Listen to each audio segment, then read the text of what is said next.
sa paanan ng kabundukan ng Baryo Tigbao, kung saan ang mga ulap ay tila bumababa tuwing dapit hapon at ang hamog ay dumidikit sa dahon ng palay tuwing madaling araw, nakatayo ang isang payak na kubo na yari sa kawayan, pawid at lumang kahoy.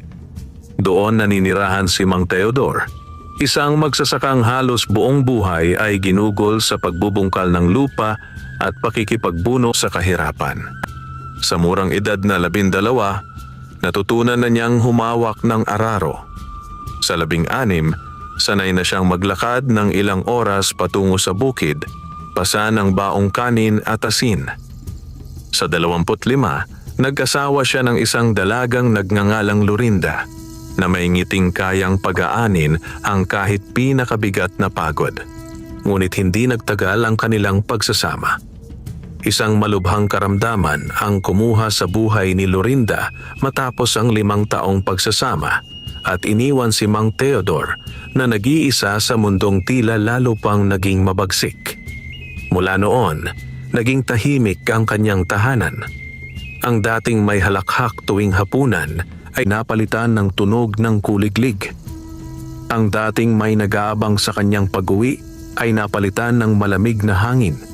Ang dating may kasamang mangarap ay napalitan ng pag-iisa.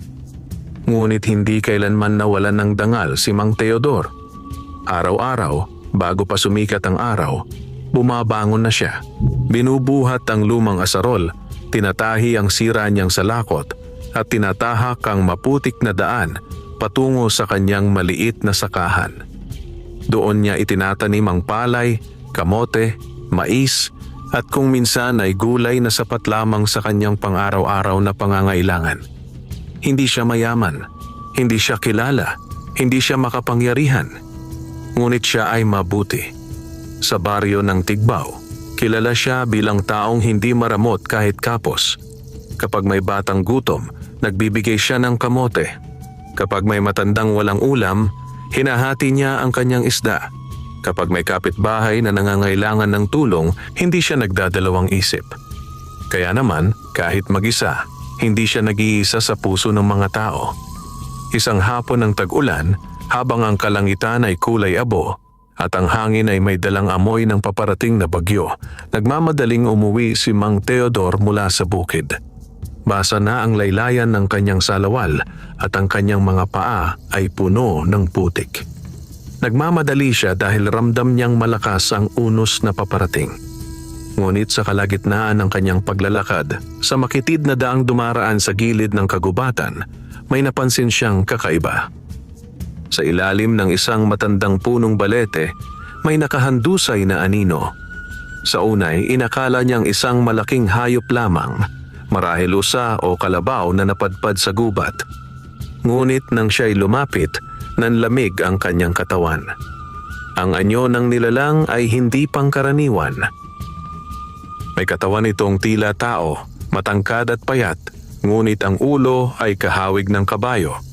Mahaba ang muka, malalaki ang mata, at may maiitim na buhok na tila nagsasayaw sa hangin. Ang mga paa nito ay tila paa ng kabayo, matipuno at may matitigas na kuko. At sa gilid ng katawan nito, may bahid ng dugo. Maraming dugo. Humihinga lang nilalang at ang bawat paghinga nito ay tila may kasamang kirot. Napahinto si Mang Teodor. Nanginig ang kanyang mga kamay. Alam niya ang alamat. Alam ng lahat sa Tigbao ang tungkol sa mga tikbalang, mga nilalang na naninirahan sa kagubatan, mapanlinlang, mapaglaro, minsan ay mapanganib. May mga nawawala sa gubat, may mga naliligaw sa daan at sinasabing gawa iyon ng mga tikbalang. Marami ang takot sa kanila. Marami ang umiiwas. Marami ang nagdarasal kapag nababanggit ang kanilang pangalan. Kaya't sa sandaling iyon, may bahagi sa puso ni Mang Teodor na nagsabing tumakbo. Tumalikod. Magkunwaring wala siyang nakita. Ngunit nang marinig niya ang mahinang ungol ng nilalang, nagbago ang lahat. Hindi yun ungol ng halimaw. Yun ay ungol ng isang nilalang na nasasaktan. Isang nilalang na naghihingalo. Lumapit siya ng dahan-dahan. Kaibigan? Mahinang tawag niya, halos pabulong. Bahagyang gumalaw ang tikbalang. Dumilat ang mga mata nito at tumingin sa kanya. Sa unang pagkakataon sa kanyang buhay, nakipagtitigan si Mang Theodore sa isang tikbalang. Hindi niya nakita ang galit. Hindi niya nakita ang kasamaan. Ang nakita niya ay takot at paghihirap. "Tulungan mo ako," mahina nitong sabi, sa tinig na halos pabulong, ngunit malinaw na malinaw. Napaatras si Mang Theodore sa gulat. Nakakapagsalita ito. Ngunit higit sa lahat, humihingi ito ng tulong. Napahawak siya sa kanyang dibdib. Mabilis ang tibok ng kanyang puso. Ang utak niya ay nagsisigaw ng babala. Ngunit ang puso niya ay may ibang sinasabi. Hindi niya kailanman iniwan ang isang sugatan. Hindi niya kailanman tinalikuran ang nangangailangan. Kahit pa ito ay isang tikbalang. Umupo siya sa tabi ng nilalang. "Nasaan ang sugat mo?" tanong niya, nanginginig ang boses. Dahan-dahang itinuro ng tikbalang ang tagiliran nito. May malalim na hiwa roon, tila gawa ng matalim na sandata. Ang dugo ay patuloy na tumutulo, humahalo sa putik.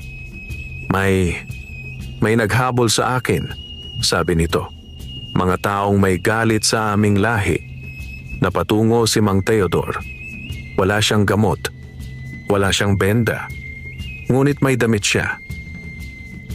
Hinubad niya ang lumang kamiseta at pinunit ito. Maingat niyang ibinalot sa sugat. Napangiwi ang tikbalang, ngunit hindi umangal. "Makakatayo ka ba?" tanong niya. Umiling ito. Mahina na. Napatingin si Mang Theodore sa madilim na kalangitan. Malapit nang bumuhos ang ulan. Kung iiwan niya ito rito, tiyak na mamamatay. Huminga siya ng malalim. "Sasama ka sa akin," desisyon niya. "Sa bahay ko." Nanlaki ang mata ng tikbalang. "Hindi ka ba natatakot?" Ngumiti si Mang Theodore, bagaman nanginginig pa rin. "Natakot na ako sa gutom, sa lungkot at sa pag-iisa," sagot niya. "Ang takot sa'yo, maliit na bagay na lang." Maingat niyang inalalaya ng tikbalang. Pabigat ito. Napakabigat. Ngunit dinala niya ito. Hakbang-hakbang. Sa gitna ng ulan. Sa gitna ng dilim. Sa gitna ng takot. Hanggang sa marating nila ang kanyang munting kubo.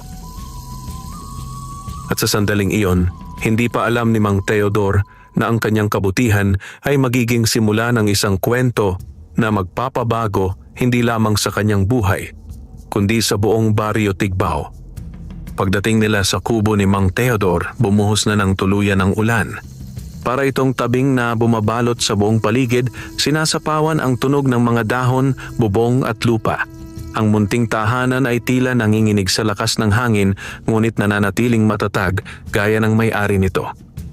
Maingat na ibinaba ni Mang Theodore ang tikbalang sa lapag na yari sa kawayan. Humihingal ito. Pawisan. Maputla ang muka sa kabila ng maitim na balahibo sa ulo. Nagsindi si Mang Theodore ng lamparang de gasera. Agad na kumalat ang dilaw na liwanag, nagbibigay buhay sa loob ng kubo na matagal nang sanay sa dilim at katahimikan. "Magpahinga ka muna," sabi niya habang naghahanap ng malinis na tela sa kanyang baul. Kinuha niya ang isang lumang kumot at inilatag sa sahig. Pinaupo roon ang tikbalang. "Pasensya ka na," dagdag niya. "Ito lang ang meron ako." Bahagyang ngumiti ang nilalang. "Mas higit pa ito sa inaasahan ko," sagot nito. Kinuha ni Mang Theodore ang isang maliit na tapayan ng langis ng niyog, ilang dahon ng bayabas na tuyo, at isang lumang palanggana. Pinakuluan niya ang tubig sa kalan na diuling. Habang naghihintay, pinisil niya ang mga dahon ng bayabas at ibinabad sa mainit na tubig. Ito ang turo sa kanya ng kanyang yumaong ama. Isang simpleng lunas sa sugat. Lumapit siya sa tikbalang. "Maaari bang linisin ko ang sugat mo?" tanong niya. Tumango ito. Dahan-dahan niyang inalis ang pansamantalang benda. Muling dumugo ang sugat. Napapikit ang tikbalang sa sakit. "Tiisin mo muna," bulong ni Mang Teodor. Pinuhusan niya ng mainit-init na tubig ang sugat saka pinahiran ng langis. Muli niyang binalot ng malinis na tela. Tahimik ang dalawa habang ginagawa iyon. Tanging ulan at paghinga lamang ang maririnig. Matapos ang ilang sandali, napaupo si Mang Teodor sa tabi nito. "Anong pangalan mo?"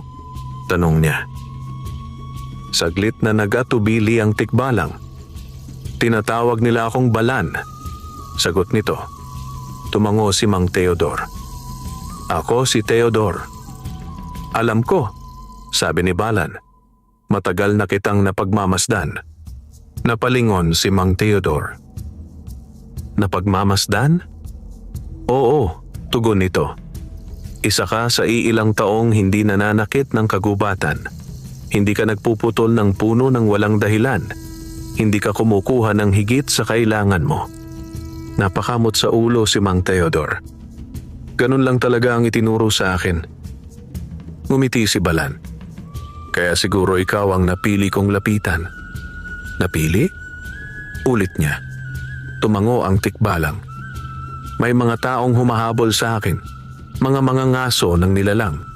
Gusto nila ang aming dugo, ang aming mga buto, ang aming lakas. Ginagamit nila iyon para sa yaman at kapangyarihan." Nanlaki ang mata ni Mang Teodor. "Bakit?" "Dahil may paniniwala sila na kapag nakain ang puso ng isang tikbalang, hahaba ang buhay nila. Kapag nakuha ang aming sungay, yayaman sila. Kapag nakuha ang aming balat, magiging makapangyarihan sila." Napailing si Mang Teodor. Walang katapusang kasakiman. Ganyan ang mundo ng tao, malungkot na sabi ni Balan. Ngunit hindi lahat. Nagkatinginan sila. Sa sandaling iyon, may nabuo na hindi nakikitang tali sa pagitan nila. Isang tahimik na pagkakaunawaan. Isang simula ng tiwala. Kinagabihan, naghanda si Mang Teodor ng lugaw mula sa kaunting bigas at kamote. Ibinigay niya ang kalahati kay Balan. "Hindi ko alam kung kumakain kayo ng ganito," sabi niya. Tumawa ng mahina ang tikbalang. "Kumakain kami ng halos lahat ng kinakain ninyo." Dahan-dahan itong sumubo. "Masarap," sambit nito. Ngumiti si Mang Teodor. Matagal na siyang hindi nakakarinig ng papuri sa kanyang niluto. Nang lumalim ang gabi, humina ang ulan. Sa labas, ang mga kuliglig ay muling umawit. Humiga si Balan sa kumot. "Teodor?" tawag nito bago pumikit. "Oh? Salamat." Tumango lamang si Mang Teodor. Humiga rin siya sa kabilang panig ng kubo. Ngunit hindi agad siya nakatulog. Maraming tanong ang gumugulo sa kanyang isip. Tungkol kay Balan. Tungkol sa panganib. Tungkol sa mga taong humahabol. Tungkol sa maaaring mangyari. Hindi niya alam na sa mga sandaling iyon, sa kadiliman ng kagubatan, may mga matang nakamasid sa kanyang tahanan. Mga matang puno ng kasakiman at galit at balak. Sa ilalim ng punong balete, 3 lalaki ang nagtipon. May dala silang itak, pana at sulo. Diyan siya nagtago, bulong ng isa. Hindi siya lalayo ng sugatan. "Bukas," sabi ng pinuno nila, "kukunin natin ang tikbalang, buhay man o patay." At sa pagsikat ng araw kinabukasan, magsisimula ang pagsubok na maglalagay sa panganib sa buhay ni Mang Teodor at sa lihim na kanyang inaalagaan. Pagsikat ng araw kinabukasan, nagising si Mang Teodor sa mahinang pag-ubo ni Balan. Ang sinag ng liwanag ay dumaraan sa siwang ng pawid, dahan-dahang gumuguhit sa loob ng kubo. Sa labas, maririnig ang tilaok ng mga manok at ang pagaspas ng dahon na hinahaplos ng hanging umaga. Bumangon agad si Mang Teodor. "Masama ba ang pakiramdam mo?" tanong niya habang lumalapit. Umupo si Balan, bahagyang nakasandal sa dingding. "Masakit pa rin," sagot nito. "Pero mas magaan kaysa kagabi." Hinawakan ni Mang Teodor ang tela sa sugat. Bahagya na lamang ang dugo. Nagpapagaling na, sabi niya. Salamat sa Diyos. Ngumiti si Balan. Salamat sa iyo. Naghanda si Mang Teodor ng mainit na tsa mula sa dahon ng tanglad at kaunting luya. Ibinigay niya ito kay Balan. Inumin mo, sabi niya. Makakatulong. Sumunod ang tikbalang. Habang umiinom, tumingin ito sa paligid. Maliit ang bahay mo, sabi nito. Pero puno ng kabutihan. Napatawa si Mang Teodor. Maliit din ang bulsa ko, biro niya. Pero pilit kong pinupuno ang puso. Nagkatinginan sila at parehong ngumiti. Matapos kumain ng kaunting kamote at natirang lugaw, naghanda si Mang Teodor upang pumunta sa bukid. Bababa muna ako saglit, sabi niya. Titignan ko ang tanim. Babalik din ako agad. Nag-alala si Balan. Hindi ka ba delikado? Baka nariyan pa sila. Huminto si Mang Teodor. Kung hindi ako pupunta, wala tayong kakainin, sagot niya. At saka, hindi ako sanay na magtago. Huminga ng malalim si Balan. Mag-iingat ka. Lumakad si Mang Teodor palabas ng kubo, pasa ng kanyang asarol. Hindi niya alam na ilang hakbang pa lamang ang layo niya, may mga matang nakasunod sa kanya mula sa likod ng mga puno. 3 lalaki. Si Baldo ang pinuno. Si Ramil ang tagasunod. At si Cardo ang pinakabata. Kilala sila sa mga karatig baryo bilang mga mangangaso ng kakaibang nilalang. Hindi sila takot sa sumpa. Hindi sila naniniwala sa awa. Naniniwala lamang sila sa ginto. Sigurado ka bang dito siya nagtago? Bulong ni Ramil. Tumango si Baldo. Amoy ko pa ang dugo. Maghihintay tayo hanggang umalis ang matanda, sabi ni Cardo. Masyadong mabait ang itsura. Ayokong may madamay. Ngumisi si Baldo. Sa mundong ito, walang puwang ang awa. Samantala, sa kubo, tahimik na nakahiga si Balan. Ngunit hindi mapakali ang kanyang isip. Nararamdaman niya ang panganib. Ang kanyang lahi ay may kakayahang makadama ng masamang balak. At sa sandaling iyon, tila may malamig na hangin na dumaan sa kanyang katawan. Parating na sila. Dahan-dahan siyang tumayo. Masakit pa ang sugat. Ngunit pinilit niyang maglakad. Lumapit siya sa bintana at sumilip. Sa pagitan ng mga puno, nakita niya ang mga anino. 3. May dalang sandata. Humigpit ang kanyang kamao. Teodor, bulong niya. Patawarin mo ako kung madadamay ka. Sa bukid, yumuko si Mang Teodor upang bunutin ang mga damo sa palayan. Hindi niya alam na ang kanyang kapalaran ay unti-unting hinihigpitan ng mga kamay ng panganib. Biglang may narinig siyang kaluskos sa likod. Lumingon siya. May tao ba riyan? Tawag niya. Walang sumagot. Ngunit may malamig na pakiramdam na gumapang sa kanyang batok. Sa kubo, nagpasya si Balan. Hindi na siya maghihintay. Hindi niya hahayaang mapahamak ang taong nagligtas sa kanya. Pinilit niyang tumayo ng tuwid. Kinuha niya ang isang matibay na patpat na nakasandal sa dingding. Huminga siya ng malalim. Kung ito na ang laban, bulong niya, lalaban ako.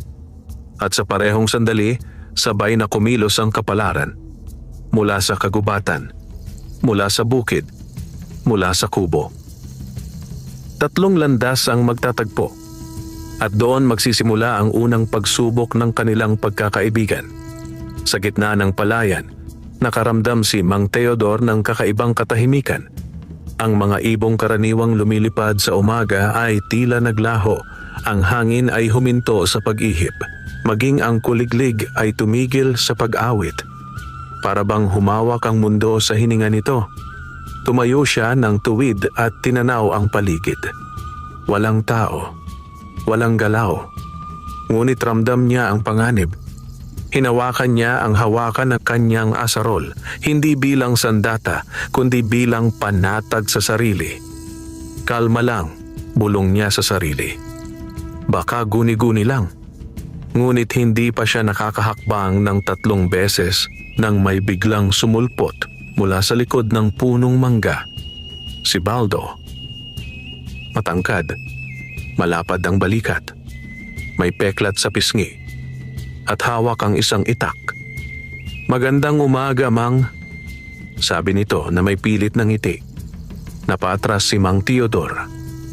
"Magandang umaga rin," sagot niya. "May maitutulong ba ako?" Lumabas din si Ramil at Cardo mula sa magkabilang panig.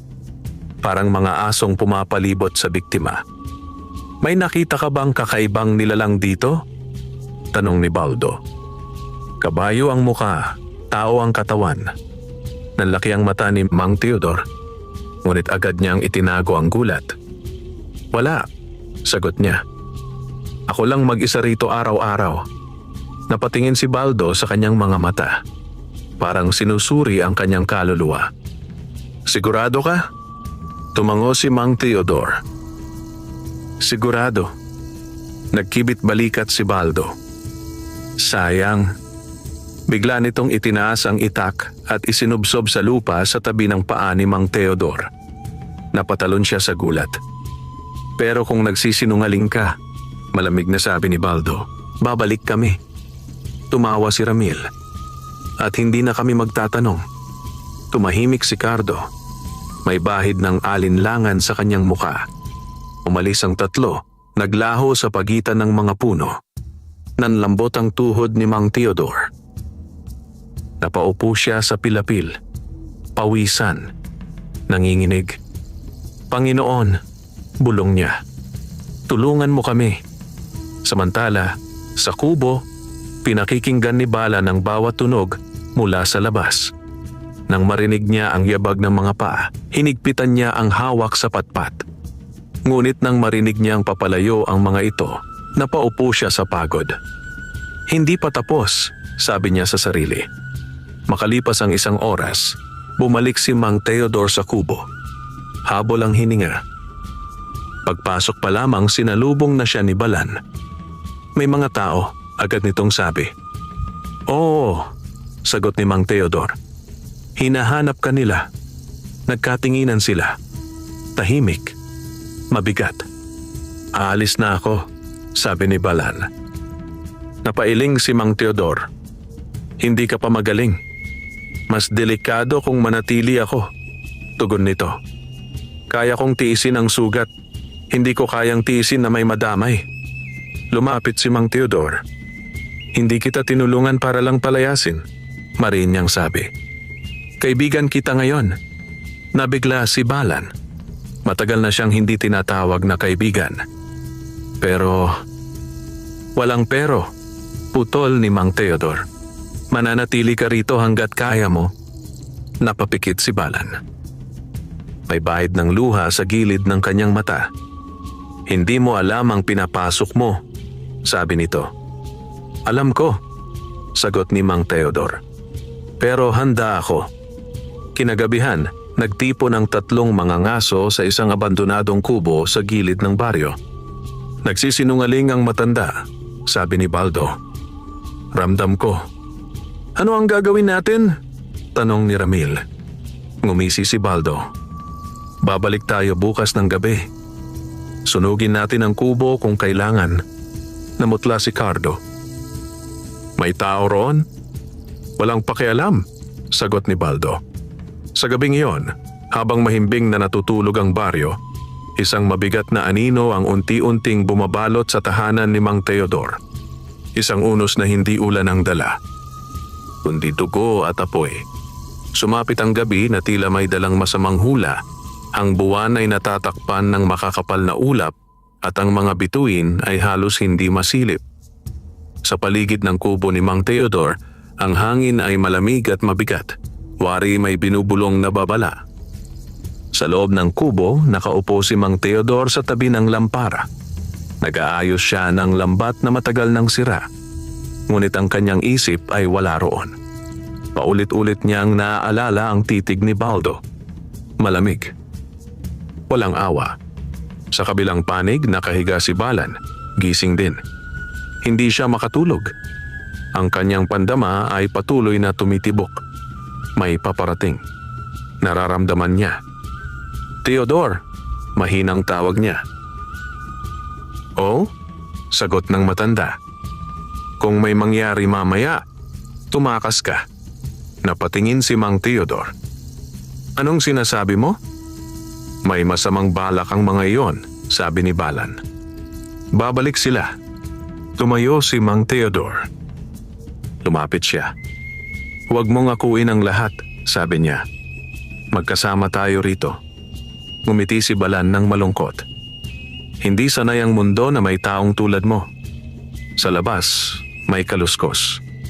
Isang yabag. 2. 3. Napatingin sila sa pinto. Parehong nanigas. Tahimik. Biglang may umalingaw-ngaw na bulong. Ngayon, si Baldo. Kasunod ang pagliyab ng sulo. Sa isang iglap, ang dingding ng kubo ay nasilawan ng pulang liwanag. May apoy. Sunog! Sigaw ni Ramil. Sinindihan nila ang tuyong dayami sa paligid. Mabilis na kumalat ang apoy. Umalingasaw ang usok. Theodore! Sigaw ni Balan. Lumabas tayo. Ngunit bago pa sila makagalaw, bumagsak ang isang nasusunog na kahoy sa pinto. Nabara ang labasan. Umuubo si Mang Theodore. Sa bintana, sigaw niya. Tinulak nila ang maliit na bintana. Ngunit sa labas, naghihintay si Baldo, hawak ang pana. Diyan ka pupunta, sabi nito. Pumalo ang palaso. Tumama sa balikat ni Balan. Napahiyaw ito sa sakit. Ngunit hindi siya bumagsak. Sa halip, nagbago ang kanyang anyo. Unti-unting lumiwanag ang kanyang katawan. Lumakas ang kanyang tindig. Ang kanyang mga mata ay nagningning na parang apoy. Isang sinaunang lakas ang gumising. Theodore, wika niya. Malalim at umuugong ang tinig. Hawakan mo ako.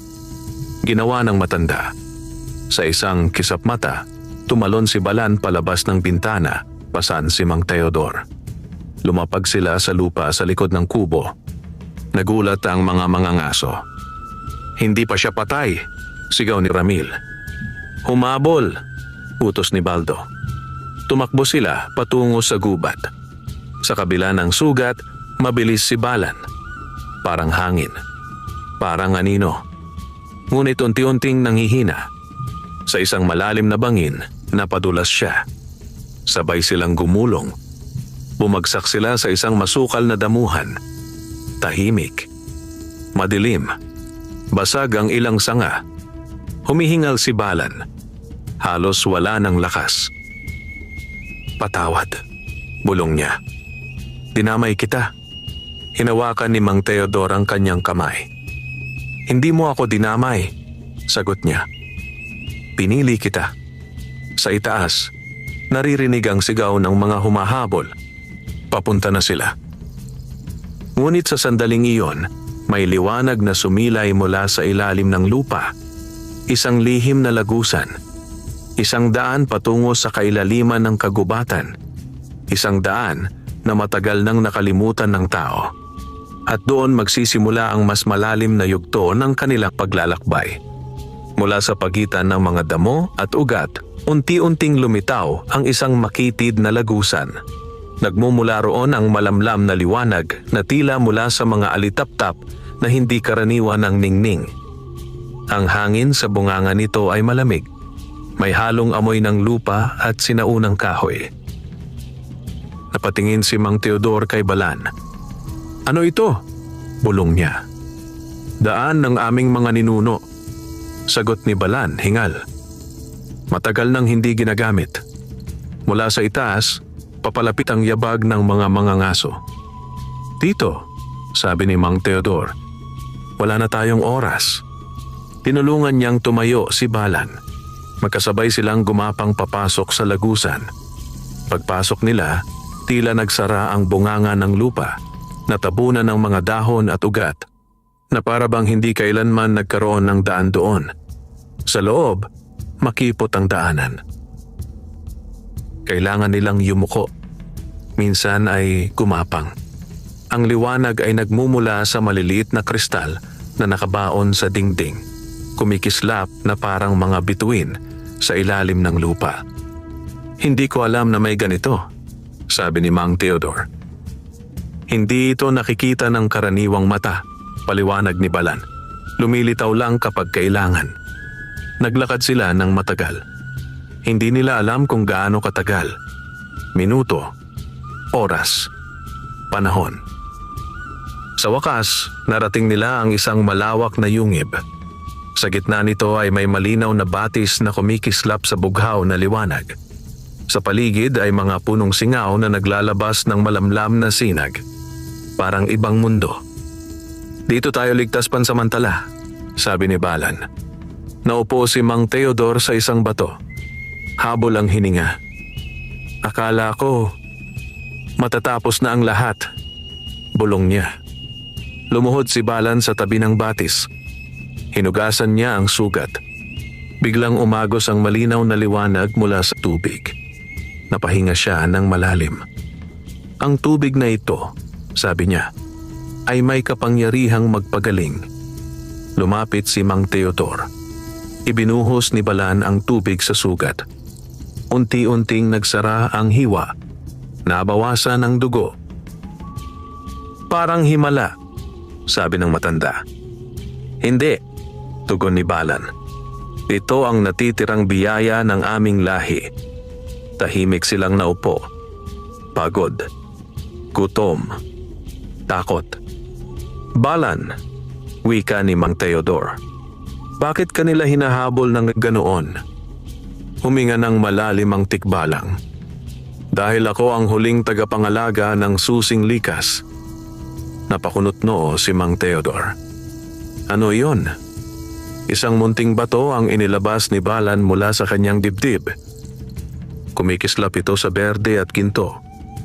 Kapag pinagsama sa puso ng kagubatan, paliwanag niya, kaya nitong buhayin o sirain ang balanse ng mundo.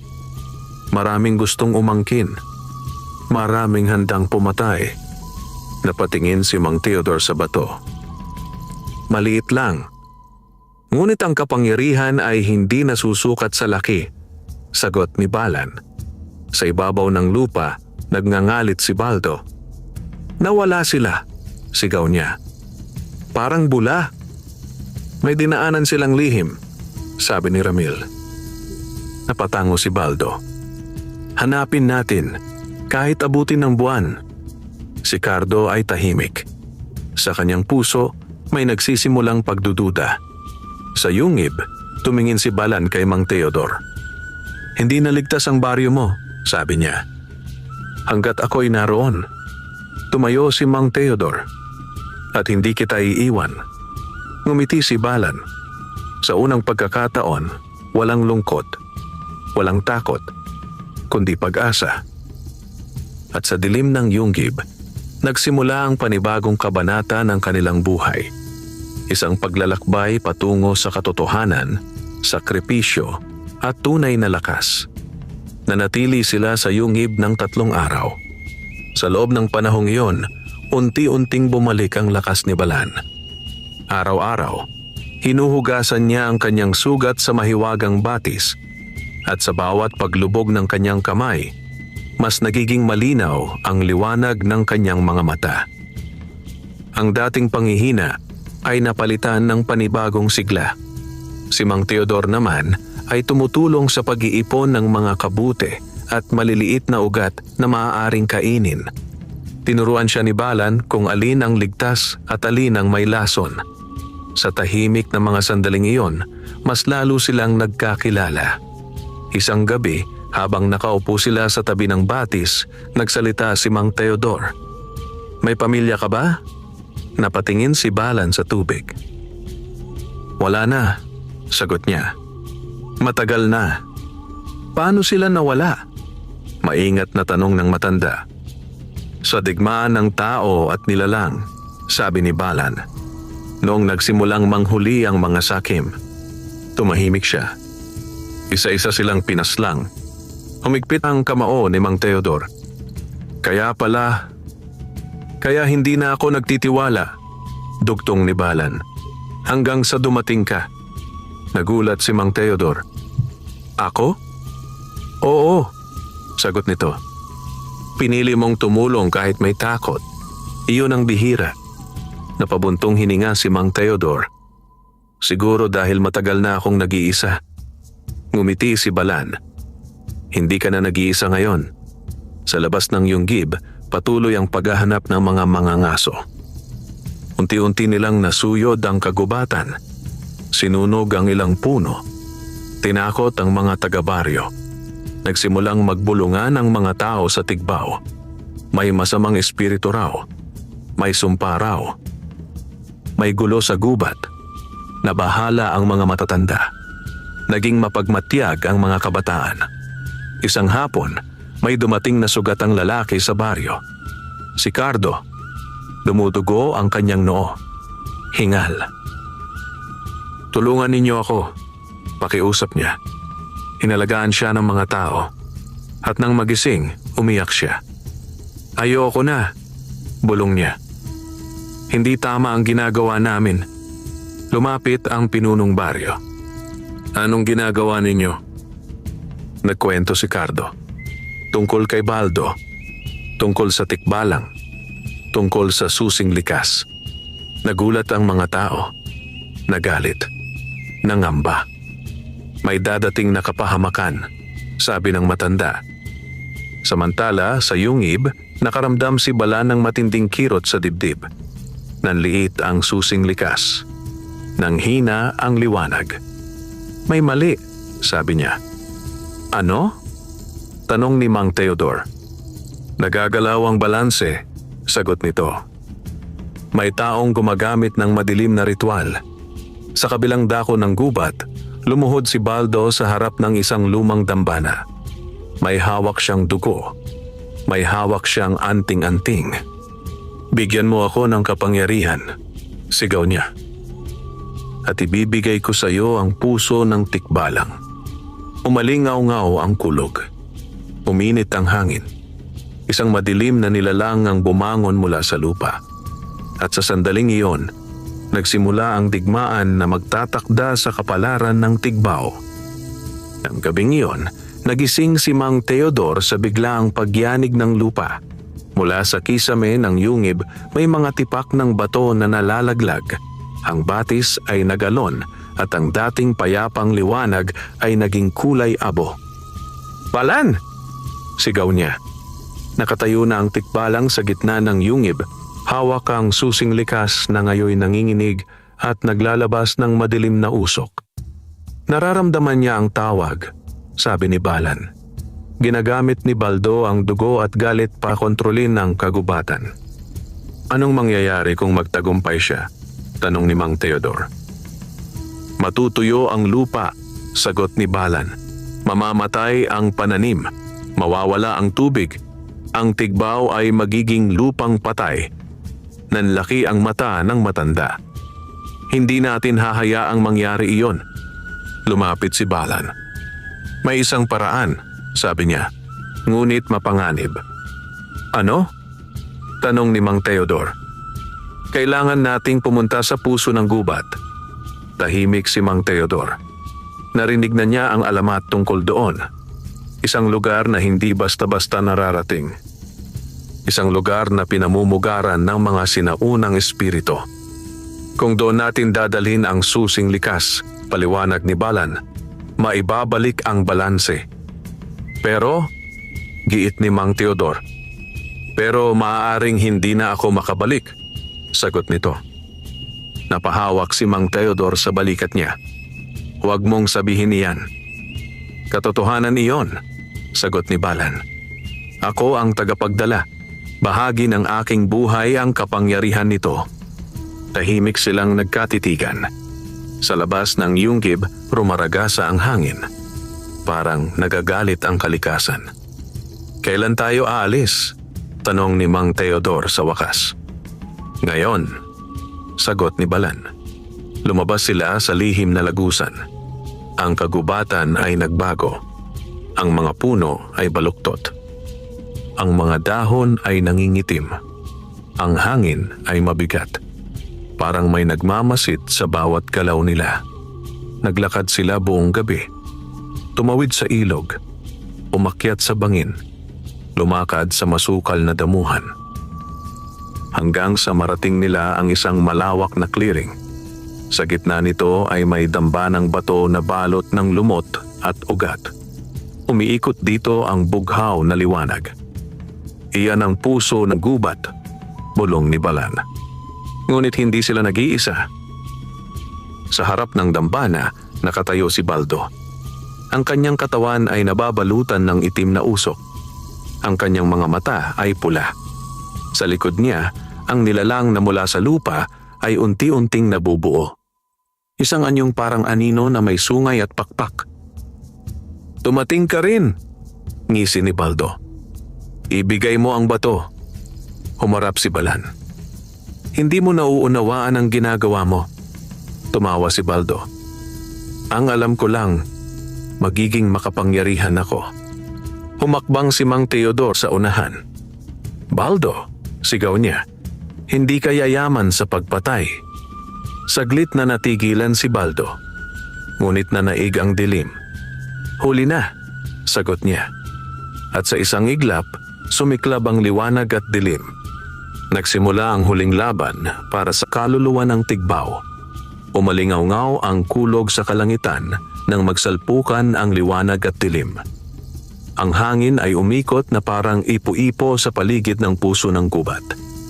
Ang mga dahon ay nagsiliparan, ang mga bato ay nagbitak, at ang lupa ay umuga na wari may nagngangalit na higante sa ilalim nito. Nakatayo si Balan sa gitna ng unos, hawak ang susing likas na naglalabas ngayon ng matingkad na berdeng liwanag. Sa kabilang panig, si Baldo ay nababalot ng itim na usok at sa likod niya ay ang aninong nilalang na unti-unting nagiging ganap. May matutulis na pangil, nagliliyab na mata at pakpak na tila gawa sa kadiliman. Hindi ka mananalo, sigaw ni Balan. Walang sino mang makakahadlang sa akin, tugon ni Baldo. Itinaas ni Baldo ang kanyang kamay. Biglang sumugod ang anino. Isang malakas na hampas ang tumama kay Balan. Lumipad siya at bumagsak sa lupa. Balan! Sigaw ni Mang Teodor. Tumakbo siya patungo sa kaibigan, ngunit hinarang siya ng malakas na bugso ng hangin. Manatili ka riyan! Sigaw ni Balan. Muling tumayo ang tikbalang kahit nanginginig ang tuhod. Hindi ka nag-iisa, sigaw ni Mang Teodor. Kinuha niya ang isang patpat mula sa lupa. Wala siyang kapangyarihan. Wala siyang salamangka. Ngunit may tapang siya. Sumugod siya kay Baldo. Umalis ka sa baryo namin! Sigaw niya. Napatawa si Baldo. Isang kumpas lamang ng kamay at tumilapon si Mang Teodor. Bumagsak siya sa bato. Dumugo ang kanyang noo. Ngunit hindi siya nawalan ng malay. Sa halip, bumangon siya. Pilit, mabagal, ngunit matatag. Hindi mo kami kayang durugin, sabi niya, paos ang tinig. Dahil hindi ka marunong magmahal. Saglit na natigilan si Baldo. Sa likod ng galit, may bakas ng pagdududa. Ngunit biglang umungal ang aninong nilalang. Para itong pumipigil sa kanyang isip. Isara mo ang puso ng gubat. Bulong ni Balan kay Mang Teodor. Ilapit mo ang bato. Paano? Sigaw ng matanda. Itiwala mo ang puso mo, sagot ni Balan. Hinawakan ni Mang Teodor ang susing likas. Mainit. Parang may buhay. Nakita niya ang mga alaala. Ang bukid. Ang kubo, ang ngiti ni Lorinda, ang mga batang tinulungan niya, ang mga gabing mag-isa siya. at si Balan, ang kaibigang nagtiwala sa kanya. Para sa Tigbaw, bulong niya. Lumapit siya sa dambana. Sinubukan siyang pigilan ni Baldo, ngunit humarang si Balan. Ginamit niya ang natitirang lakas. Isang malakas na sigaw, isang bugso ng liwanag. Tinulak niya ang anino palayo. Ngayon, sigaw niya. Inilapat ni Mang Teodor ang bato sa gitna ng dambana. Sumabog ang liwanag. Puti, berde, ginto. Tinakpan ng liwanag ang buong clearing. Umalingaw-ngaw ang sigaw ng aninong nilalang. Unti-unti itong natunaw. Nalaglag si Baldo sa lupa. Nawala ang itim na usok. Naiwan siyang nakaluhod. Humihingal. Umiiyak. Natapos ang unos. Tahimik ang gubat. Unti-unting bumalik ang kulay ng mga dahon. Ang hangin ay muling naging sariwa. Ngunit sa gitna ng liwanag, bumagsak si Balan. Ang kanyang katawan ay nagliliwanag at unti-unting nagiging malinaw. Parang usok. Parang hamog. Balan! Sigaw ni Mang Teodor. Tumakbo siya. Hinawakan ng kanyang kaibigan. Ngunit parang humahawak siya sa hangin. Ngumiti si Balan. Natupad na, sabi niya. Mahina ang tinig. Bumalik na ang balanse. Huwag kang umalis, pakiusap ni Mang Teodor. Kaibigan, hindi ako mawawala, sagot ni Balan. Magiging bahagi ako ng gubat. Babantayan kita. Babantayan ang Tigbaw. Tumulo ang luha ni Mang Teodor. Salamat, sabi ni Balan. Sa pagiging tao. At sa huling sandali, naglaho si Balan sa liwanag. Naiwan si Mang Teodor, nakaluhod, hawak ang walang laman na hangin, ngunit puno ang puso ng alaala at dangal. Unti-unting naglaho ang liwanag sa paligid ng puso ng gubat.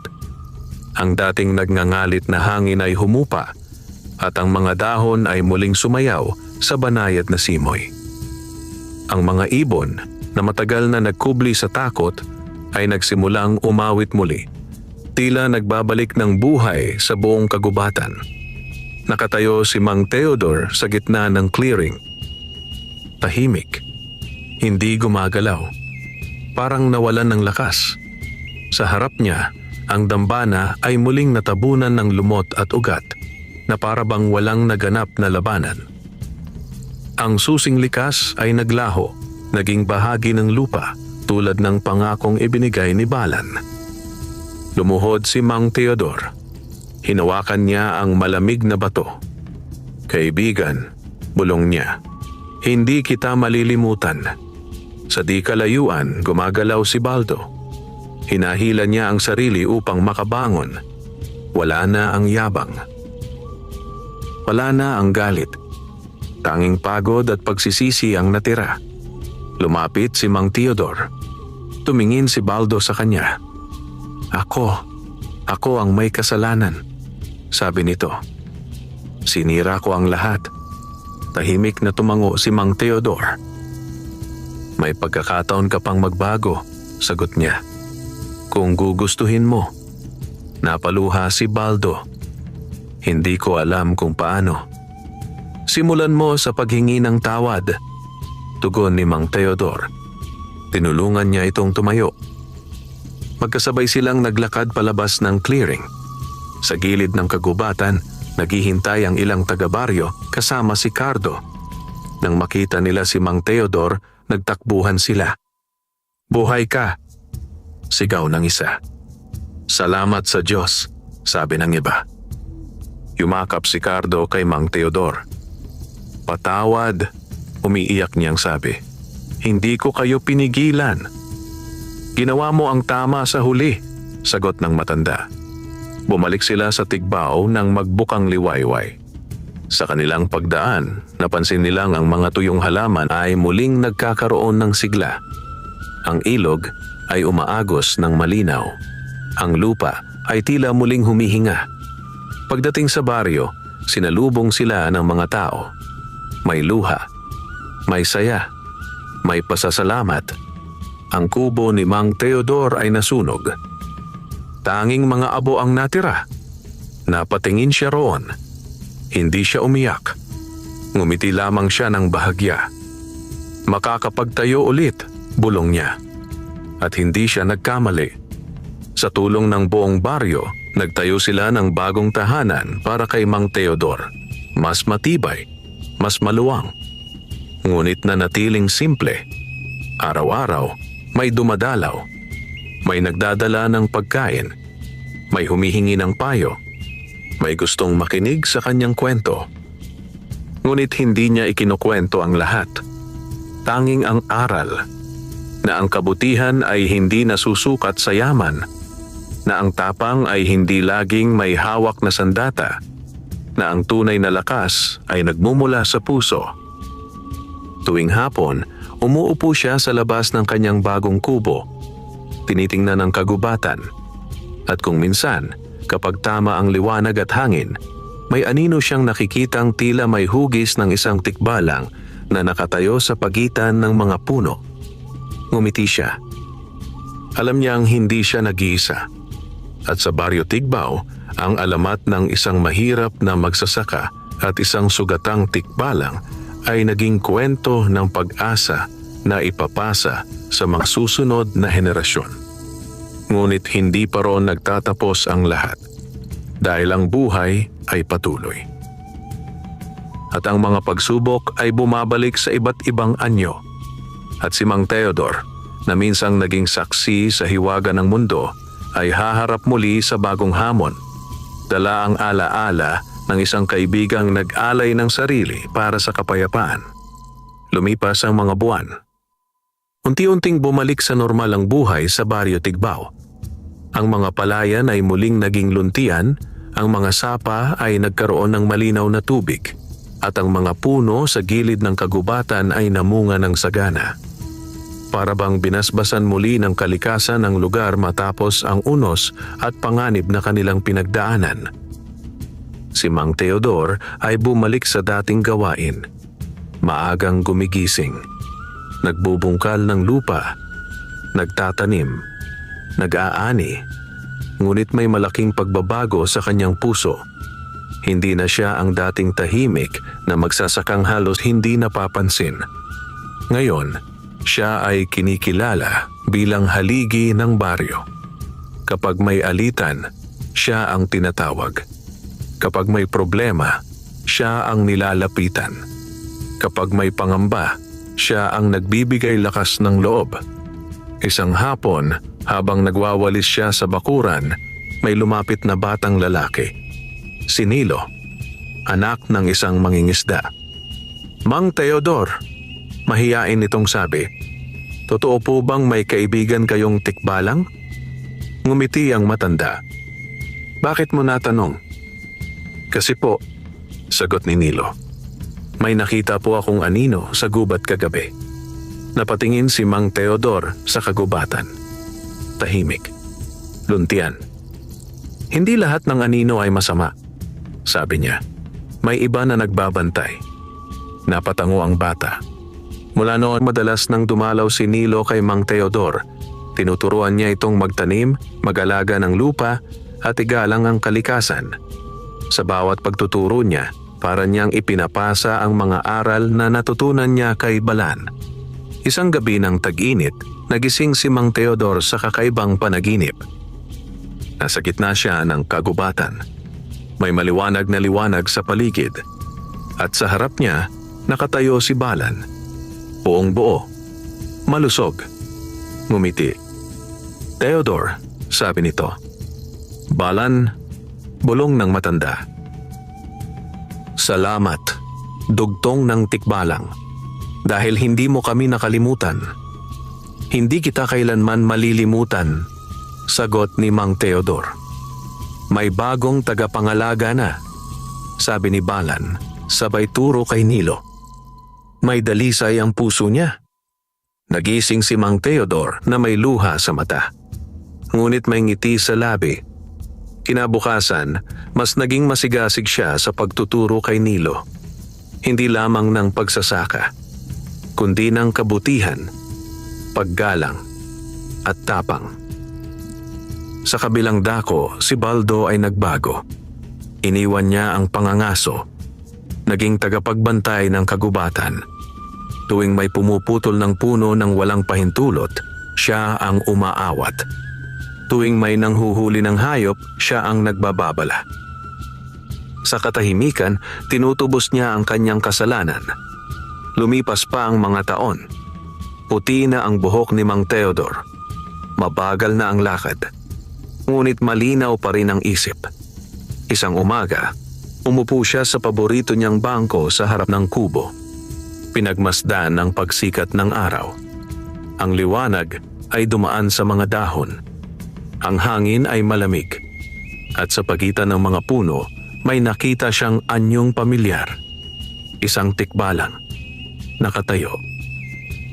Nakangiti. Nagpapaalam. Isinara ni Mang Teodor ang kanyang mga mata. Payapa. Walang takot. Walang panghihinayang. Dahil alam niyang ang kanyang buhay ay may saysay. At ang kanyang kabutihan ay magpapatuloy sa puso ng iba. At sa Baryo Tigbao, magpakailanman, mananatili ang alamat ng isang mahirap na magsasaka at ng sugatang tikbalang na naging simbolo ng pag-asa, sakripisyo at tunay na pagkakaibigan. Wakas.